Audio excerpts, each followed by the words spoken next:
Christmas Eve is just hours away and people are fighting over Christmas in New York. An atheist group posted a billboard on a heavily traveled bridge. The sign features a question: who needs Christ during Christmas? And the answer: nobody.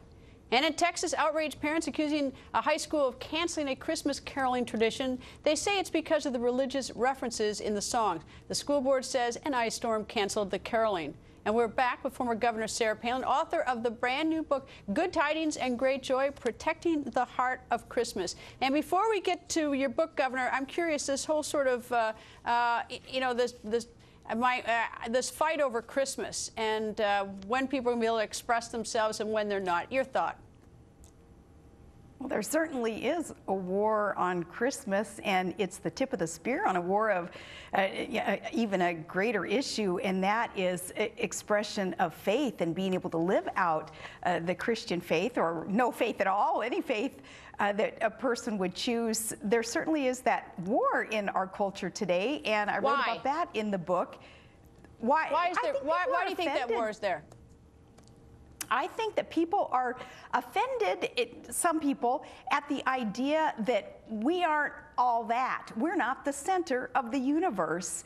And we, as fallible, mistaken man, we should be serving something greater than self. Our world would be a lot healthier, more peaceful, safer place if we were all to be more selfless and serve something greater than self, i.e. our Creator.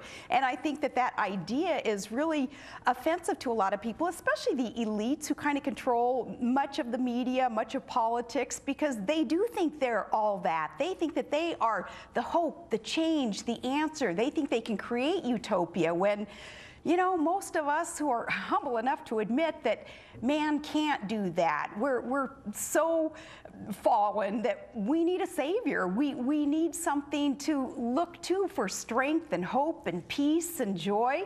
And a lot of us look to God for that.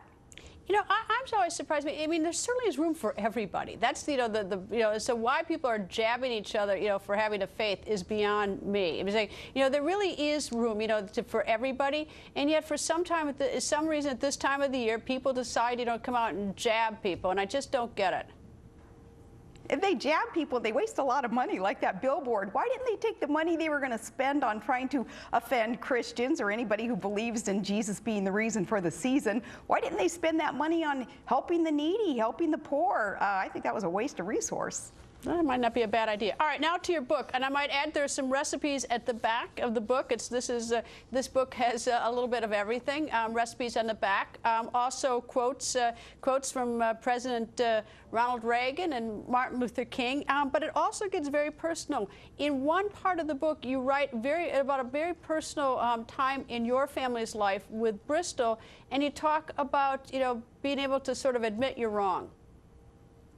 Yeah, I think that is some of the heart of Christmas, is being humble enough to admit that, again, we're not all that. We don't have all the answers. In that episode that I was reflecting upon, when Bristol came to us to tell us that she was going to have a baby, and Todd and I argued over what should she do next. I thought she should get married, and Todd said, no, there's already been a heap of trouble piled on her plate. Let's not encourage more heaping of more trouble on her plate. We argued about it, and then I realized he was right, and he was right.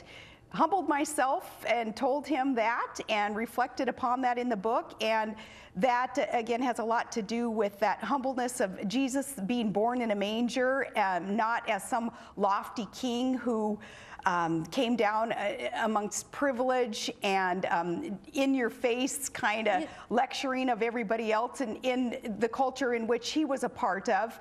And much of the spirit of Christmas has to do with being humble enough to accept that and have that childlike faith to know that it was real.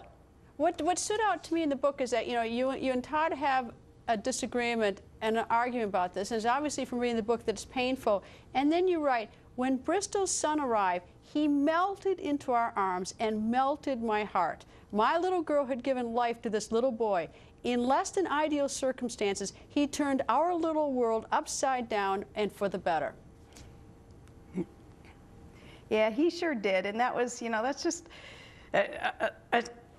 Just a small episode in our lives, that the case of Bristol having the baby, but it's turned into be part of our foundation of our family and a very important part of our life. And you know, when I consider that people all over this country are facing such challenges, greater challenges than, you know, an unwed pregnancy being a contribution to their family's foundation, but people facing such challenges, Greta, they need encouragement, they need empowerment.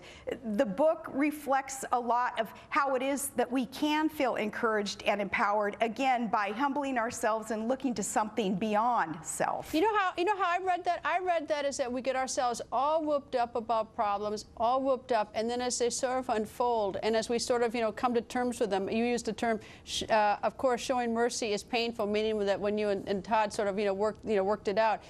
Is that, you know, like if we would just sort of ride through it, there's like sometimes we make a bigger problem for ourselves, and in the end, we might be a little bit enriched if we, you know, at the other end of this. Yeah, we always do, I think. For the most part, when something hits us and stops our world from spinning for a moment there, you know, we think that it's the end of the world. And then you can look back on the episode and realize that if you sought the greater good in that episode of life, you do find out that it can be used, though it was in less than ideal circumstances, for a greater good, to help your family, your business, your community, the world become a better place if you have the right perspective on what these challenges are. Well, there's a lot more in the book. People should read it about the great things that happen in Wasilla around Christmas, as well as the soup kitchen and everything. Also, the Merry Christmas chili recipe that is recommended at the end. Anyway, Governor, thank you very much. Brand new book. Thank you, Governor. Thank you so much. Merry Christmas to you.